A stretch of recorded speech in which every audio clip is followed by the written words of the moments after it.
আপনি যদি প্রেম করবার চান তাহলে রাজমিস্ত্রির কামে যান, কারণ রাজমিস্ত্রির কামে গেলে প্রেম করান যায়, মহিলা কোনো সেই গল্প করান যায়। আবার আশেপাশে সুন্দর সুন্দর যদি ছেড়ে থাকে সেগুলা দেখান যায়, মন ভরে মনে করেন চাহনি দেন লাগে, সেই রোমান্টিক রোমান্টিক চাহনি দিলে মনে করেন হে মেয়ে ও বাবে পরে প্রেম করান যায়। তো আমিও করি স্টুডেন্ট জব আর কি, রাজমিস্ত্রির কামই করি।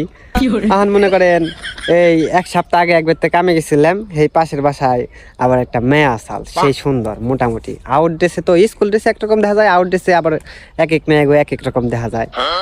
তো এখন আমার চিন্তা ভাবনা পড়লো যে এই মেয়েটা আমার পড়ান লাগবে রে, রাজমিস্ত্রির কাম করতে, এটা তো আমার student job, part time job, এটা তো আর প্রফেশনাল না। এখন কি করবো যখন ওই ব্যক্তি কামে যাই তখন আমি জোরে জোরে চিল্লা চিল্লা গান গাই, তোমায় দেখলে মনে হয় হাজার বছর তোমার সাথে ছিল পরিচয় আমার, এমন মনে হয়। ও মেয়ে আমার গান শুনে খালি মুস্কি মুস্কি হাসে। পরে আমি আবার গান ধরি, কন্যা তোমার হাসির চোটে মরা মানুষ বেঁচে উঠে, জ্যান্ত মানুষ আবার মরে। আমি কন্যা এমন আছি, একবার মরি একবার বাঁচি। আমি কন্যা এমন আছি, একবার মরি একবার বাঁচি।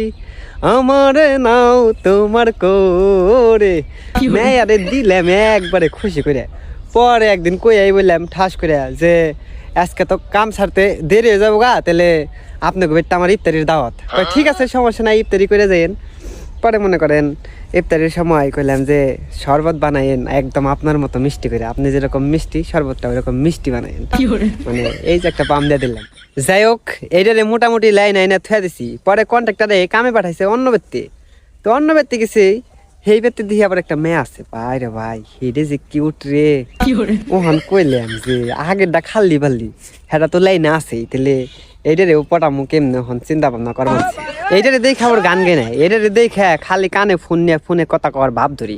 বাড়িতে থেকে ফোন দেয় না, তারপরে মনে করেন এমন ভাব নিছি যে বাড়িতে থেকে ফোন দিছে, আর ফোনটা ধরে কইবা নিছি কি সমস্যাটা কি কও আমারে, বারবার ফোন দিতেছ কি লিগে? তুমি জানো না যে ওখান পর্যন্ত আমার কোনো মেয়ে পছন্দ হয় না, একটা মেয়ে পছন্দ হয়েছে ওখানে হেডাই আমার পছন্দ করেনি, আমি জানি না। যেমনি হোক আমি যদি এটা পটি হারি তাহলে তোমাকে কম নিয়ে যে আমার মেয়ে পছন্দ হয়েছে ওখানে আমি বিয়া করবো। আর এমনি কামে তো আমি এর লেগে আহি যে যার বেতে ভালো মেয়ে আছে সেই মেয়েটা দেখে আর কি প্রস্তাব দিব বিয়ার। আমি তো রাজমিস্ত্রির কাম প্রফেশনাল ভাবে করি না। এখন মনে করেন হে মেয়া খালি আমার দিকে তাকে থাকে, এইটারেও দিছি আকর্ষণ করে। এই কারণেই কই যদি প্রেম করবার চান তাহলে রাজমিস্ত্রির কামে যান।